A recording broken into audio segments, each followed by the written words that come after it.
I moved into my daughter's house on a morning in October, the sky clear and the breeze light, carrying the scent of sunlight lingering on red-tiled roofs. The house sat in a quiet neighborhood, with oak trees lining the front, pale yellow walls, and a bamboo wind chime that clinked softly whenever someone opened the gate. I brought 2 suitcases, a woven basket filled with familiar kitchen tools, the small cactus James had left on his desk before he passed, and our faded wedding photo, its wooden frame beginning to blur at the edges. Emily opened the door, still holding her phone, and called into the house, "Mom's here." Then she turned to me with a bright smile. "Mom, we cleaned up the room for you. Even set up your reading lamp." That sentence softened me instantly, even though my back ached from the long bus ride. At 8 years old, Lily ran out and wrapped herself around my legs, kissing my cheek. "Grandma, I missed you so much." I set the basket down and pulled her into my arms, my eyes suddenly stinging, not for any one reason, just that kind of tenderness that makes you want to cry a little, to feel lighter. David stepped out of the kitchen, shirt draped casually over one shoulder, the faint smell of coffee trailing behind him.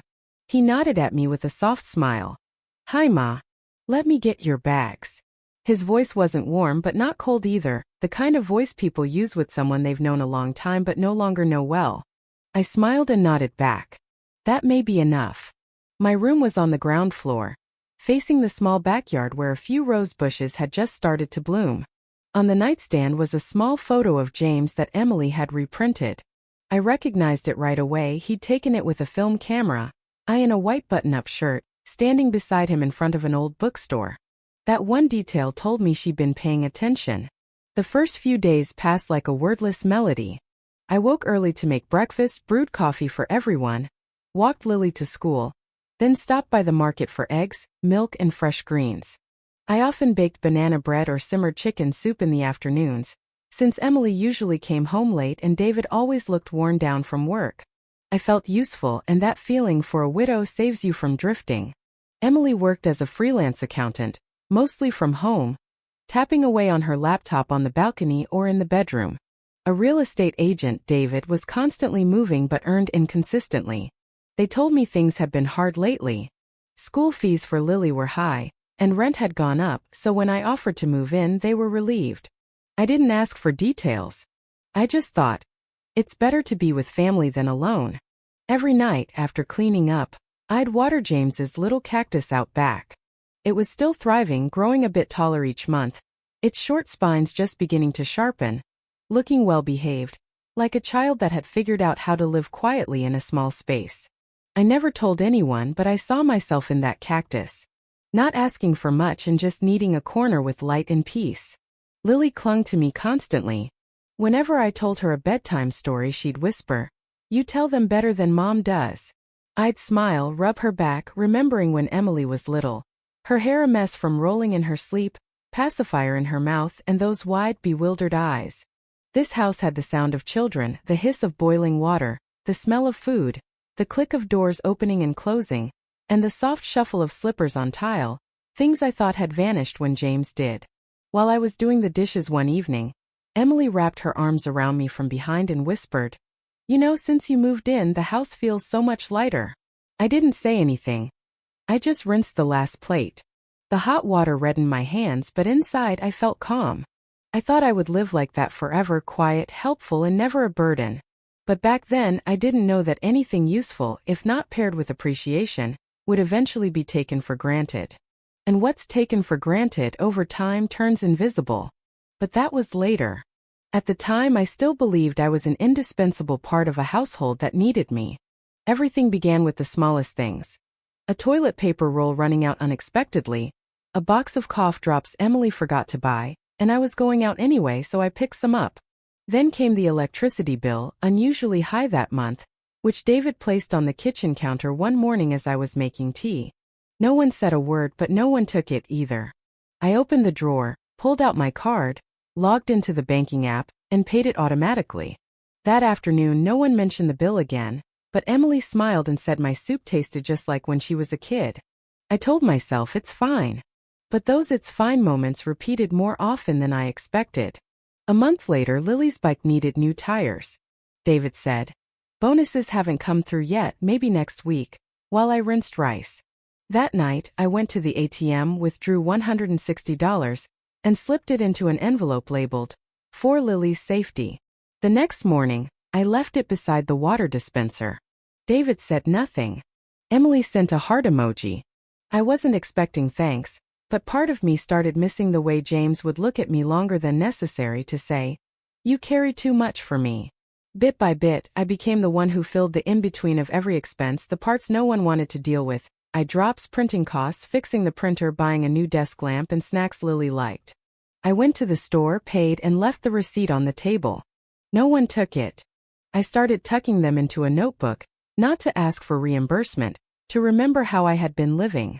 One afternoon, David said the downstairs AC had broken. I was folding socks when I heard him telling Emily in the hallway, "It's sweltering today. Your mom's got that pension, call the guy. We've got enough on our plate." I got up, pulled out my phone, and scheduled the repair. $70. That night I couldn't sleep from the cold. Even though the AC was fixed, something inside me had peeled away from the wall, like paint lifting from moisture. I began recording every expense in columns. Date, purpose, amount, and whether anyone acknowledged it. That last column was mostly blank. I didn't blame anyone. I just needed to write it down. Once, Emily walked into my room and saw me writing. She glanced over and joked, "You look like an accountant." I smiled but said nothing. Something was shifting that I couldn't name. David's voice was growing shorter. Gratitude had disappeared. Lunches were now just Lily and me. They were always busy. They didn't tell me to stop cooking but didn't invite me. I felt like an unpaid housekeeper, except housekeepers get breaks. One rainy Thursday, I returned from the market and saw Emily and David talking in the living room. The door wasn't fully closed. As I set the groceries down, I heard David say, voice low but clear, "Her room to the best corner. If we could sell that condo, we'd have room to breathe." Emily didn't respond, just sighed. I stood still for a moment. I wasn't angry. I wasn't surprised. It felt like someone had labeled me replaceable in front of my face. I carried the bag into the kitchen and washed the herbs more slowly than usual. My hands trembled a bit, but I didn't spill a thing. I reopened my notebook that night and wrote, "Herbs $8 afternoon market." David said, "Sell the condo." I paused a long time after that, not because I missed the condo, but because I saw my daughter stay silent for the first time while her husband measured her mother's worth. From the next day on, I cooked simpler meals. I didn't ask what they wanted. I didn't wait for anyone to join me. I brewed tea, returned it, and sat by James's cactus. I noticed it had started to sprout a new bud. I whispered, "Maybe it's time to get ready." But I didn't yet know how quickly the big thing was coming, quick, like a door closing that no one bothers to hold. That Saturday morning, the sky was apparent, the air cool and dry, and the scent of coffee and orange peel lingered in the kitchen. I rearranged the spice jars in the cupboard when David walked in holding a stack of papers with a clipped pen. He placed them on the table like setting down a flyer, didn't look at me, just said, "Take a look and sign these for me, okay?" I dried my hands and sat down. It was the paperwork for transferring ownership of the condo that James and I had lived in. The first page bore the real estate company's logo, and my name was neatly printed under owner. Before I could ask anything, he continued, his voice almost polite, almost relaxed. "We're thinking about buying a bigger house in the neighborhood. One with a yard and a separate room for you too, so you won't have to stay cramped on the ground floor. If you sign over the condo, it'll cover the down payment." I looked at him, the papers, then out the window where sunlight slanted across the rose bushes, the red blooms vivid as blood. I sat in silence for a long time. Emily left her room and, seeing me holding the paperwork, said in a tone that sounded like justification, "We want what's best for you. You're getting older, and stairs are dangerous.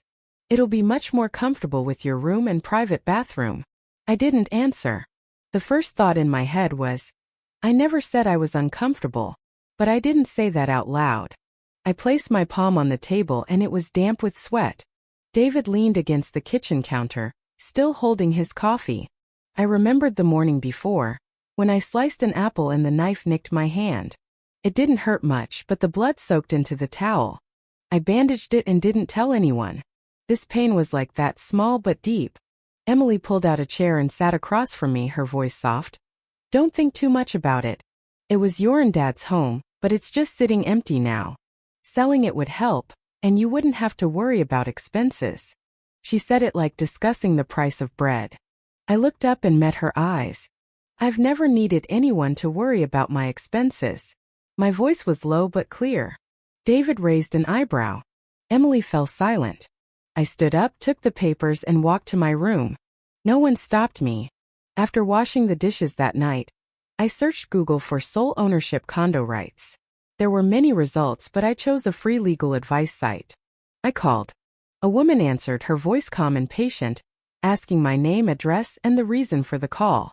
I said, I don't want to sell my home, but my son-in-law handed me papers and told me to sign. Am I required to? My voice didn't sound like mine. The woman replied, no. If you're the sole owner, you are not obligated to transfer it unless you consent. I thanked her and hung up.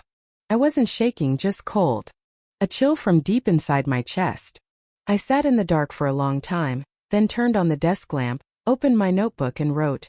David asked to sell the condo, didn't ask, just placed the paper down. Next to it I drew a box and inside it was written. Not signing. Understood. The next day I cooked less. Rice soup and one stir-fry. There is not enough time to lay out the full spread like usual. I set out 3 bowls, took my portion and ate in the backyard. Lily asked, Grandma, aren't you eating with us? I patted her head and said, Grandma likes sitting in the sun. Mid-lunch, Emily came out with a glass of water and sat across from me in the backyard. She didn't say anything, just looked at the cactus on the table. A new sprout had emerged, soft green, still bowed at the tip. Emily sighed. When I was little, you used to water the plants whenever you were upset. I remember that. I nodded. I'm not upset now. I just realized I haven't been careful with my boundaries. Emily looked at me, eyes glassy, but she didn't apologize. And I didn't expect her to. That night I began packing. Not much. A few outfits, my notebook, my medications, some of my kitchen tools, and the cactus. I wrapped the wedding photo frame in a towel and placed it carefully in a soft bag. I didn't cry. I just felt strangely calm.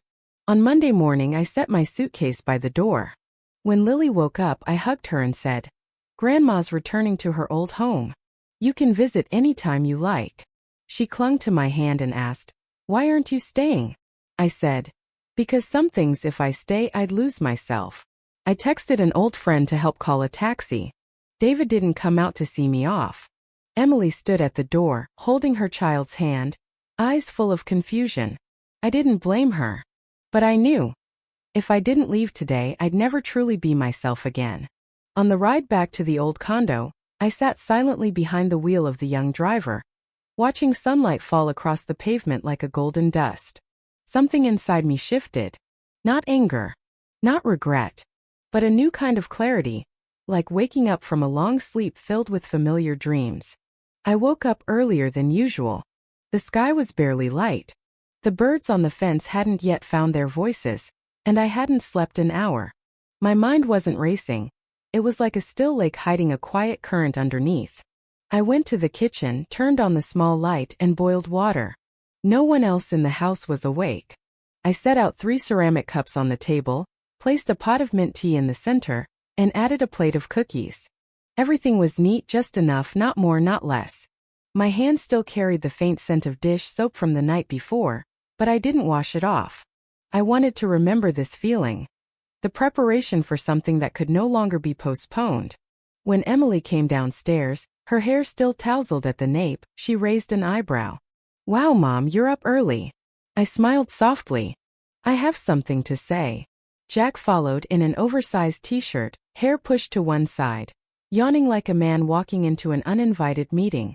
I sat across from them, poured tea into each cup, and held mine in my hands. I'll be direct, I began. I'm not signing the condo over. Before they could react, I continued. And I'll be moving out of this house. Today. That sentence landed like a stone in the small kitchen. No one said anything. No sighs, no questions. Jack was the first to break the silence. He set his cup down with a clatter that echoed. Wait, what's this about, Ma? His voice had shifted tones. We invited you to live with us, you volunteered to help with everything, And now you're turning this around like we took advantage of you? I looked him straight in the eye, unwavering. I didn't say you took advantage. I said I won't keep doing something that everyone treats as my duty. Jack sneered slightly, half smile, half scoff. So now you're saying we're ungrateful? What about the new house? It's not like we said you had no say. But this place is cramped and that condo is just sitting there. If we combine everything, it works out better for all of us.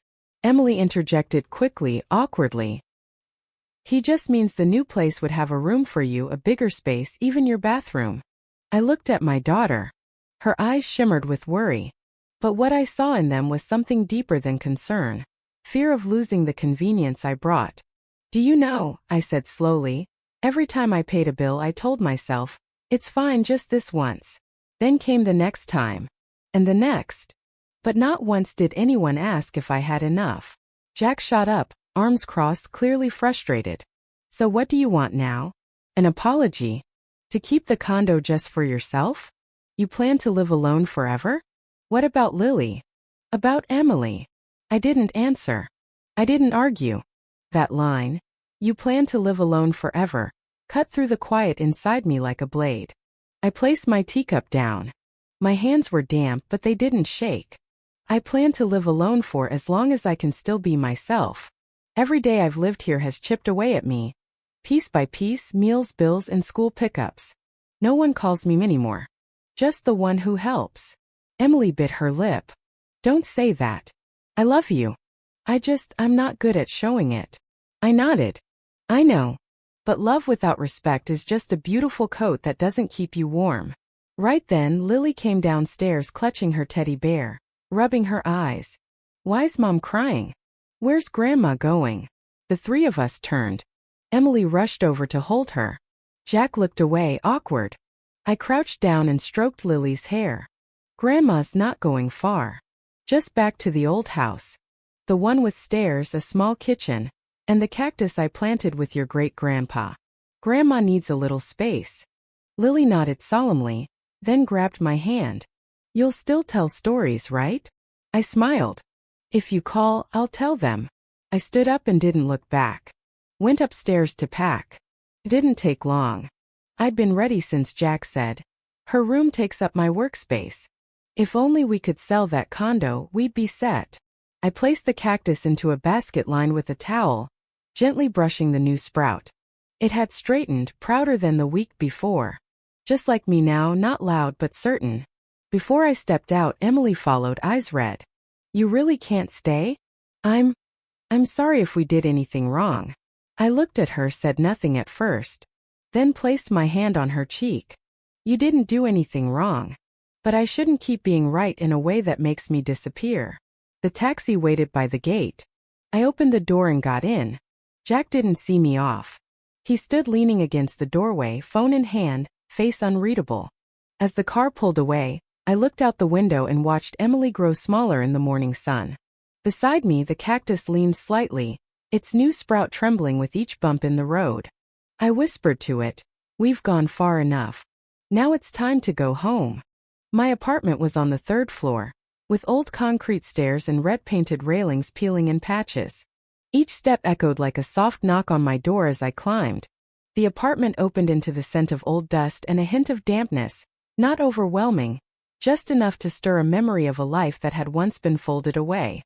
I opened all the windows, drew back the curtains, and turned on the ceiling fan. Sunlight poured into the living room like an old friend returning after years, casting golden flecks across the tiled floor. I set my bags down, took off my shoes, and walked barefoot into the kitchen. This used to be where James and I had our afternoon tea, where he read the paper while I stirred his favorite soup. Now the dining table had only one chair. But I didn't feel lonely. I felt just right. I wiped the counters, changed the bedsheets, washed the curtains, cleaned the fridge, rearranged the dishes, and did small tasks like laying old bricks back in their place. I went to the nearby supermarket, bought vegetables, pasta, a jar of orange marmalade, and a few boxes of herbal tea. At the checkout, the cashier asked, "Living alone, ma'am?" I smiled. "Yes, and I'll eat all of this myself, too." She laughed and nodded, no further questions. I appreciated that silence, no pity, no curiosity. Just two strangers who understood that everyone carries a story in their basket. Back home, I put the groceries away, made pasta with homemade tomato sauce, sprinkled some dried basil, and sat alone at the square table. No TV, no phone. Just the sound of the fan and the soft clinking of silverware on porcelain. I chewed slowly, counting each spoonful of sauce as it touched my tongue. It had been a long time since I had a meal that wasn't rushed, not seasoned for someone else, and not left aside. I finished it all, not a drop left. The cactus sat on the windowsill, facing the sun. I turned it slightly each morning so all sides could get their share of light. The new sprout had lifted its head, its stem thickening and darkening into a deeper green, as if it too understood this was a place to stay. I whispered to it, "We're starting again, okay?" No answer. But I didn't need one. Alone doesn't mean empty. It just means quiet enough to hear your voice. That evening, I pulled out a new ledger, not the old one, which I kept in my bag like silent evidence. This one was fresh. On the first page I wrote, "Day 1, no expenses for anyone else." I listed what I'd bought, the prices, and next to each a feeling. Tomato sauce, $2, delicious. Mint tea, $1.50, fragrant, easy to sleep. Each number was no longer proof of depletion, but a record of choice. I didn't feel stingy. I was relearning to live for myself. The next morning I put on my coat and hat and took a canvas bag to the farmer's market. It was small, just a few stalls selling flowers, fruit, pastries, and knit goods on concrete pavement. I bought a bunch of yellow tulips, not very fresh, but I liked how they leaned their heads all to one side, like people who had learned humility. The vendor asked, "A gift for someone?" I replied, "For me." He nodded and tucked in a sprig of lavender, no extra charge. I smiled, "Thank you." He said nothing. He just folded the newspaper to line my basket. I brought the flowers home, placed them in an old glass vase, and set them on the dining table. The scent of lavender floated to the windows. I didn't touch my phone all day. But that night, when I plugged it in, I heard a message arrive. A heart emoji from Emily, then a line. "Lily asked where Grandma went. I told her you went on a little vacation. Are you okay?" I didn't reply right away. I stared at the message for a long while, then locked the screen. That connection was still there, but I wouldn't walk back the same way again.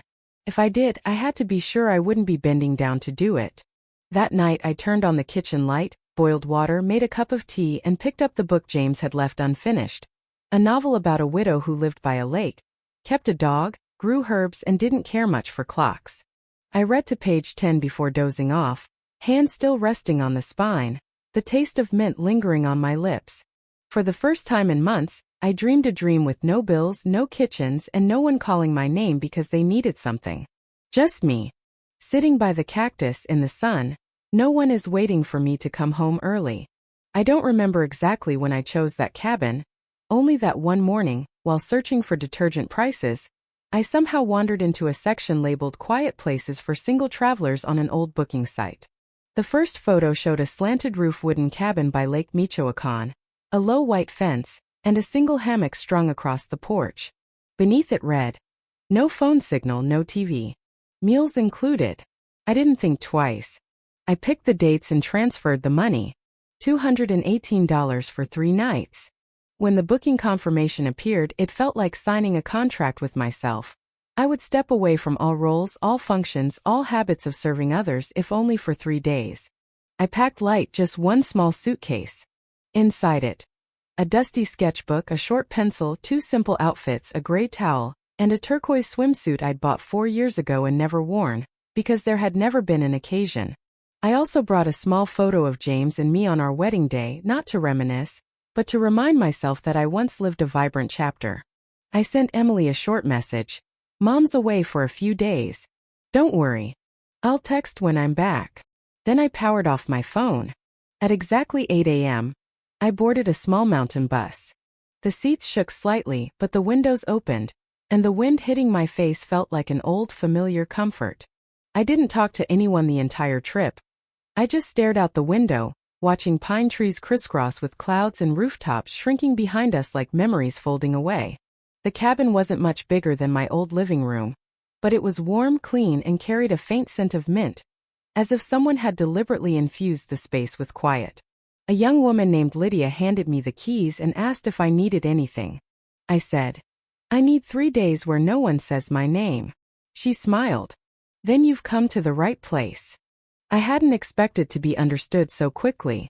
That first morning, I woke as the lake was still cloaked in mist. I brewed tea with the hot water provided, took it out to the porch, and watched the still and clear surface like a mirror no one had dared look into. Later, I put on the swimsuit and stepped into the lake. The cold bit at first, but after a few strokes, my body remembered what it felt like to be submerged in something larger than itself. I swam slowly without counting laps, letting wet hair cling to my cheeks, letting my skin feel something that didn't belong to anyone. Back on shore, I spread my towel and sunbathed like an old lizard, lighter than the mist lifting from my shoulders. That afternoon, I brought out my sketchbook. The drawings weren't good, my hands shook, the pencil was stiff, and the lines were awkward. But I kept going. A tree trunk, a window frame, my own shadow in the sun. I didn't judge.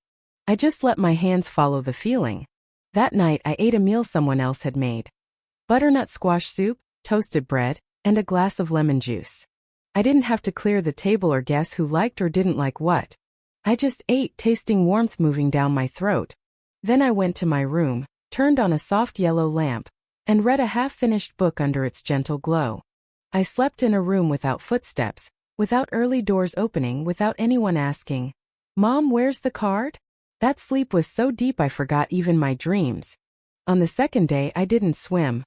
I walked along the lake, picked up small stones, arranged them in circles, then scattered them again. At noon I drew. A dry branch, a hand resting on a railing, a shaft of light cutting through a rooftop.